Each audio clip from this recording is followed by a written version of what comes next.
yo soy Gabriel Garurevich, esta es una nueva edición de Punto G. Estamos con un personaje muy querido en San Isidro, él es abogado de profesión, ha sido asesor financiero legal de empresas importantes en el Perú y en el extranjero, ha sido jefe de la SUNAT. Nos referimos al actual alcalde de San Isidro, que se está postulando además a la alcaldía de Lima para las elecciones de octubre. Estamos muy contentos de estar con Manuel Velarde, nuestro invitado en esta edición. ¿Qué tal, Manuel? Muy buenas tardes. Muy buenas tardes y bienvenidos a Plaza 31, ¿no? Plaza 31. Así es, un proyecto para mí emblemático que significa el inicio de la recuperación de los espacios públicos en San Isidro, ¿no? Y esto hace, cuando nosotros recién entramos a la gestión, era un estacionamiento público donde habían 85 automóviles y hoy día es un espacio público que consta de 2.800 metros cuadrados de espacio público y casi 800 de áreas verdes, ¿no? Y esto es la recuperación verdadera del espacio público, ¿no? En una ciudad donde básicamente se pensó solo en el bienestar y en el beneficio de darle mayores facilidades al automóvil, ¿no? Antes era una playa de estacionamiento, hoy día es una plaza para las personas. Y ese es el gran reto.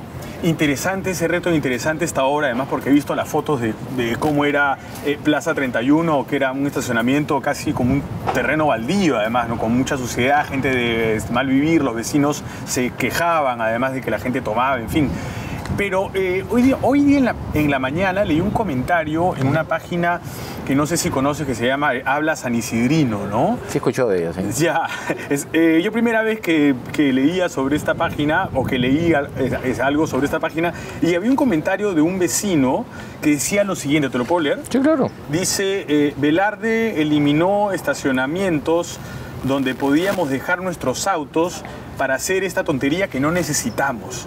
El próximo alcalde deberá retornarlo a lo que era antes. ¿Qué le responderías a este vecino? Bueno, mira, yo creo que lo que nosotros iniciamos en San Isidro desde que yo entré a mi gobierno fue un proceso de cambio, de transformación. Y obviamente esos procesos traen resistencias. ¿Por qué? Porque hemos vivido muchos años bajo un entorno donde solo pensábamos en cómo darle, y yo creo que se refleja muy fácilmente ahí, cómo darle las facilidades al automóvil, ¿no? En términos de anchura de pistas, de estacionamientos en la calle, y todo giraba alrededor del automóvil. Lo que nosotros, cuando yo entré, dije, esto tiene que cambiar. Este modelo lo único que está generando son perjuicios a las personas, que son lo que debe ser el centro de la ciudad y de todo el eje urbano. Entonces, definitivamente estamos en un ejemplo, Plaza 31, donde antes habían 85 automóviles.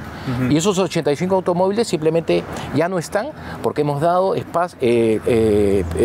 lugar a un espacio público para las personas. Y eso es hacia dónde tienen que ir las ciudades. Hemos venido con todo este chip, ¿no? De pensar que el automóvil era la modernidad, que era lo cómodo, cuando simplemente lo único que ha venido pasando es que nos hemos venido disparando al pie en ese sentido. ¿Por qué? Porque el auto contamina, el auto genera riesgos a los peatones, se generan ruidos molestos, es decir, el círculo vicioso que genera el automóvil en San Isidro ha terminado.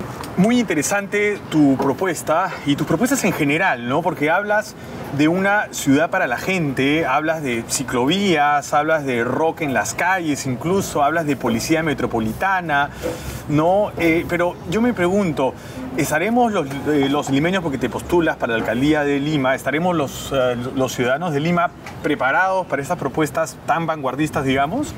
Mira, yo creo que sí. Yo creo que cada vez escucho más que hay una exigencia por parte de la población de que el imperio del automóvil tiene que terminar. Y eso es lo que hemos hecho en San Isidro, digamos. Antes este espacio era un espacio para el automóvil y hoy día es un espacio para las personas.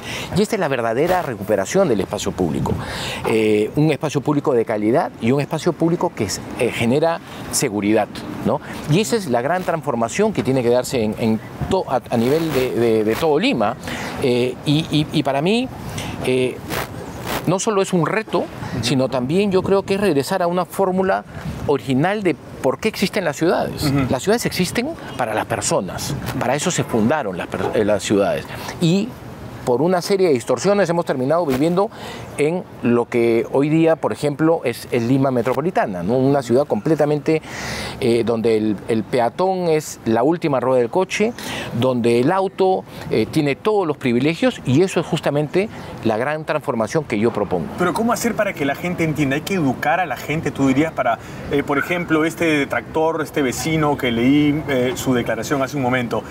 Hay que educar a la gente, cómo hacer con los detractores y para que la gente en general entienda, digamos, este nuevo concepto de ciudad. Hay que demostrárselo, digamos, con las obras tangibles, ¿no? Y yo creo que Lima ha venido viviendo entre dos extremos, entre gestiones que han tenido ideas pero no obras, y por el otro lado obras sin ideas, ¿no? Y entonces obviamente las ciudades no pueden funcionar así. La ciudad es algo, una condición esencial para que una ciudad funcione y que sea coherente y genere la calidad de vida a sus ciudadanos, es que tiene que tener conceptos, tiene que tener ideas.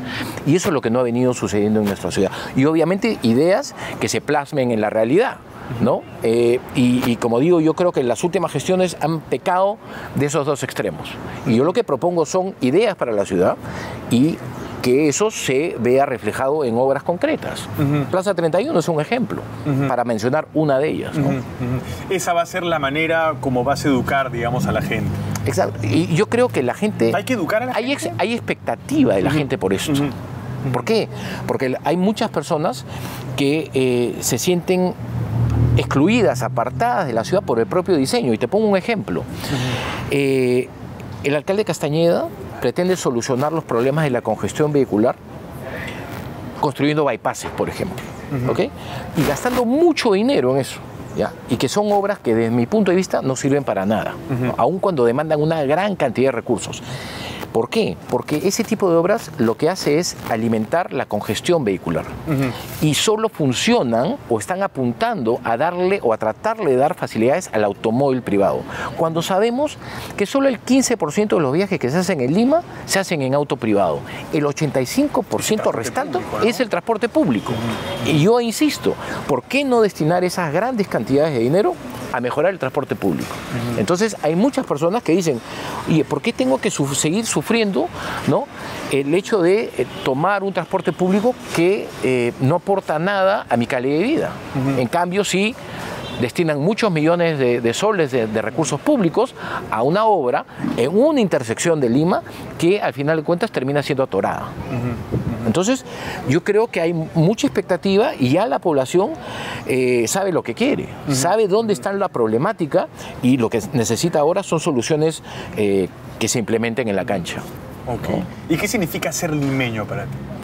Mira, yo creo que también han habido muchas definiciones de que existen varias Limas. Yo creo que existe una Lima, hay una ciudad, porque si comenzamos a pensar que todos son no islas, sino territorios geográficos distintos dentro de un mismo contexto urbano, simplemente nunca vamos a poder generar los beneficios y el bienestar que la población está buscando. Digamos, aquí lo que yo considero, por ejemplo, desde el punto de vista de la problemática de la ciudad, es que hay problemas transversales a todos, no importa dónde vivas. La delincuencia es un problema que afecta a todos, no solo a un grupo. La congestión vehicular es otro de ellos. Entonces, digamos, yo no considero que existan varias Limas, hay una Lima, y lo que se necesita para resolver el problema es una visión. Pero hay una ciudad, una visión. Claro, pero digamos hay sectores en Lima que conocen más tu propuesta que otros sectores, ¿no? Por ejemplo, estamos hablando, antes de empezar esta entrevista, sobre, respecto a los sectores ubicados en los conos, por ejemplo, ¿no? En la Lima, si se quiere, en la nueva Lima, ¿no? Bueno, eso es... ¿Tus propuestas ya se conocen en los conos, por ejemplo? Bueno, poco a poco, esto es un proceso. Yo recién he lanzado mi candidatura hace unas semanas, pero sí yo siento que mi propuesta calza con una expectativa ciudadana. Yo siempre asumo los retos, yo siempre asumo los desafíos. Para mí hubiera sido muy fácil simplemente conversar con un partido antes del lanzamiento y decir, me estoy lanzando con tal partido y, ¿no? El popular vientre de alquiler, ¿no? O con un partido, digamos, que tenga coincidencias, digamos, ¿no? Y yo no he hecho eso. Yo lo que he hecho es lanzar paralelamente a mi candidatura una convocatoria a los ciudadanos, a los colectivos, a las organizaciones sociales, a las juntas vecinales y a los partidos políticos, por supuesto. ¿Para qué? Para que se sumen a esta convocatoria para trabajar por nuestra ciudad. Yo creo que es necesario que, digamos, todos pongamos el hombro para poder sacar adelante a nuestra ciudad de los problemas que le aquejan. Y Lima tiene que entrar en una nueva era de optimismo y esperanza, y donde al final de cuentas todos podamos sentirnos orgullosos de donde vivimos. ¿Cómo vas a hacer, digamos, para lidiar con el transporte informal de la capital, ¿no? Que es bastante grueso, ¿no?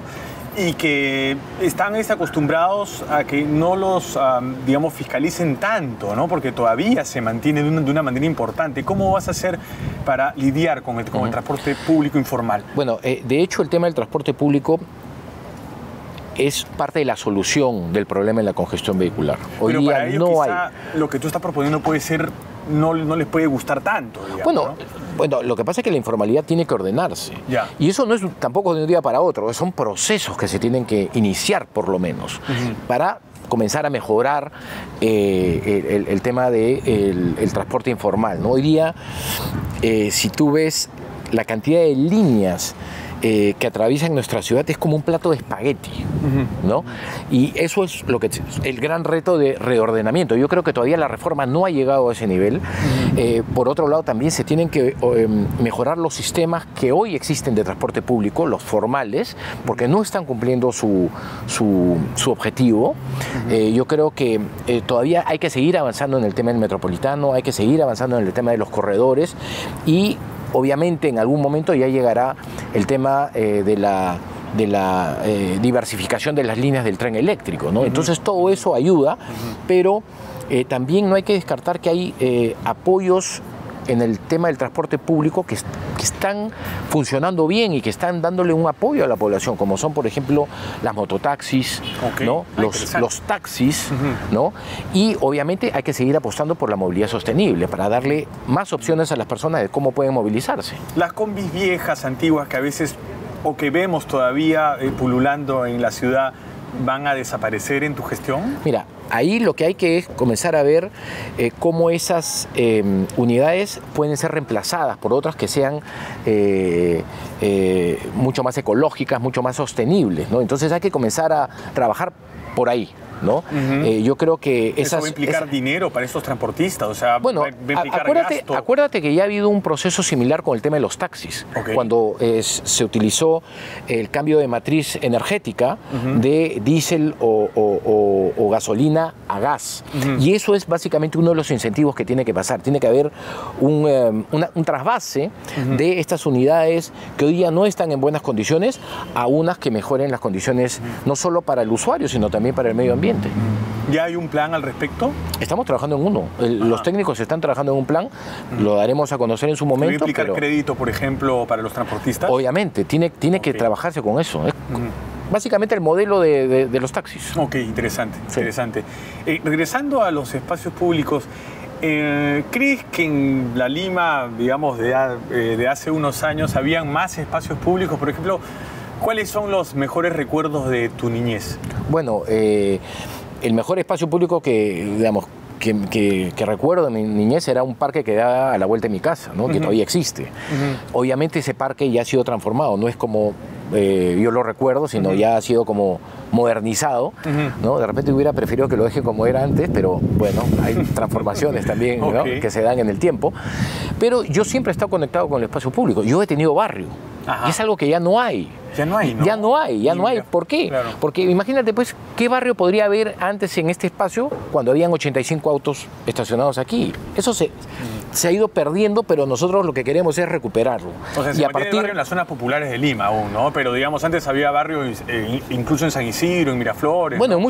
pero también hoy día lo que hay que recuperar donde hay barrio es la calidad del barrio. Ya. ¿Ok? ¿Por qué? Porque el espacio público en muchos sitios se ha ido deteriorando porque nunca nadie ha gastado un centavo en tratar de mantener la calidad e invertir en ellos. Entonces, obviamente pueden haber barrios, pero donde, por ejemplo, la iluminación no es buena, hay riesgos en las calles respecto al automóvil, ese tipo de cosas son las que se tienen que recuperar, digamos, proteger los árboles, proteger las áreas verdes, todo eso hace, esa sumatoria hace que podamos contar con un barrio de calidad, que es lo que queremos. Tienes 20 años de matrimonio con Paula. Sí, voy a cumplir el ¿no? jueves, el junio, perdón. Ahora en junio. En junio 20 años, ¿no? Es un matrimonio sólido. Así es. ¿No? 2 hijos. Y claro, 2 hijos, ¿no? Que se llama Manuel. Y Claudio. Y Claudio, ¿no? Y un perrito que se llama Oreo, ¿no? Oreo, así claro, es. Ya. ¿Cuál es el secreto, cuál es la clave para mantener un matrimonio tan sólido de 20 años? Bueno, hay varias cosas, ¿no? Es justamente el tema de cómo uno se, digamos, la compenetración, digamos, ¿no? Yo creo que es muy importante, ¿no? El tener intereses comunes, el dialogar, el también darse los espacios también, ¿no? Digamos, ¿no? Los espacios, digamos, ¿no? Son importantes también, ¿no? También fomentar los intereses en el otro, ¿no? Digamos, cuando yo me casé con Paula, ella nunca pensó que yo iba a terminar en política, digamos, por ejemplo, ¿no? Y ahora estoy en política como un ciudadano más, no como un político de carrera, digamos, pero es algo que ella ha ido entendiendo en el tiempo, ¿no? Porque se casó con un abogado, básicamente, ¿verdad? ¿no? Claro, tú eres abogado. Así es, ¿no? Entonces, y eso también tiene que ir de un lado a otro también, ¿no? Ok. Ella es psicóloga, ¿no? Es psicóloga, sí. Ya. ¿Y como psicóloga a veces te trata como un paciente o no? No, eso sí, no. Tú no lo permites. No, pero digamos, ella es como muy profesional en ese sentido, ¿no? Ya. Pero de hecho tiene una mirada más especial, digamos, en ese sentido, digamos, ¿no? Además, ya es que las mujeres tienen una sensibilidad especial, Claro, ¿no? así es. A veces tú sientes que lee tus pensamientos o no. A veces sí.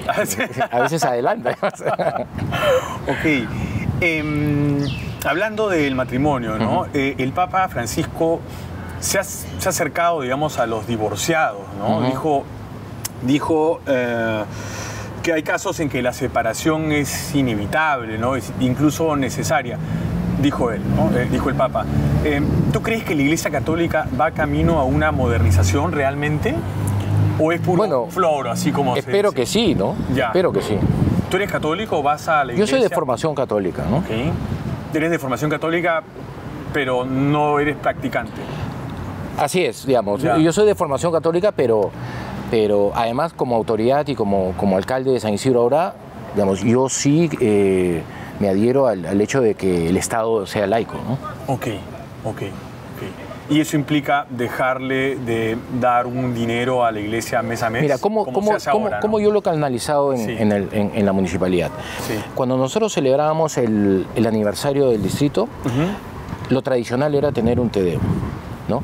Cuando en el distrito se albergan otras manifestaciones religiosas, ¿no? Hay una comunidad judía importante, hay también evangélicos, mormones, ¿no? Y obviamente la Iglesia Católica. Entonces, yo siempre pensé que la municipalidad debía tener una apertura con todas las manifestaciones religiosas que estaban presentes en el distrito, ¿no? Y desde el inicio yo quería hacer una ceremonia ecuménica en vez de un Te Deum. Y hasta que el año pasado comencé a organizar reuniones con todos los líderes religiosos que representaban en el distrito. ¿De distintos credos? De distintos credos, así es. Y el 24 de abril del año pasado, que celebramos un aniversario del distrito, tuvimos una ceremonia ecuménica en vez de un Te Deum, ¿no? Entonces, es más democrático, ¿no? Por supuesto, digamos, todos tienen que tener su espacio. Digamos, cuando yo hablo de espacio público, no es solo esto. Esto es toda una concepción que tiene que aplicarse de manera coherente y consistente para que la comunidad se fortalezca. Digamos, no solo es, como digo, el cemento. Esto tiene que tener unos fundamentos. Digamos, lo que yo promuevo es que todo esto sea consistente y que funcione para el mejor interés y para el bien común de las personas. Y la gente va a vivir más en paz, va a haber menos violencia, Por ¿no? supuesto, por supuesto. Van a haber menos choros y delincuencia en algunos espacios que han estado deshabitados, donde ahora se han plantado árboles, por ejemplo, ¿no? Exacto. Es una cuestión como de lógica, ¿no? Y además va a haber más identificación con el espacio, ¿no? ¿Por qué? Porque inmediatamente se genera una nueva autoestima, se renueva esa autoestima. Una cosa es vivir frente a 85 automóviles y otra cosa es vivir frente a un espacio como este, donde están las áreas verdes, los árboles están creciendo. Digamos, cuando inauguramos estos eran unos palitos así, ¿no? Y ahora yo veo y estos son procesos, esto no cambia de un día para otro. Y eso es lo que hay que entender, pero son procesos que tienen que iniciarse y que en San Isidro, hasta antes que yo asumiera el gobierno, no se habían iniciado. Una última pregunta. ¿Tú crees que los seres humanos, o que si todos los seres humanos practicásemos algún credo o alguna religión, el mundo sería mejor? Mira, ahí yo creo que el tema de la religión es completamente independiente de si uno es una buena persona o no es una buena persona. Digamos, ¿no? Lo importante es que las personas crezcan con valores, que crezcan con principios, y eso no es algo que necesariamente te lo da la religión, puede dártelo, ¿ok? Pero eso también se inculca en el hogar, digamos, y yo creo que el rol de la familia ahí es importante, ¿no? Ok, muy bien. Muchas gracias, Manuel, claro. ha sido un gusto conversar contigo, de verdad, muchas gracias. Al contrario, bienvenido cuando quieran. Gracias, muy amable. Gracias a ustedes, amigos de Punto G. Esta ha sido una edición con el alcalde Manuel Velarde, que se presenta a la alcaldía de Lima ahora en las elecciones de octubre, así que ya conocen sus propuestas. Bueno, muchas gracias, nos vemos en una siguiente ocasión. Hasta luego. Chao.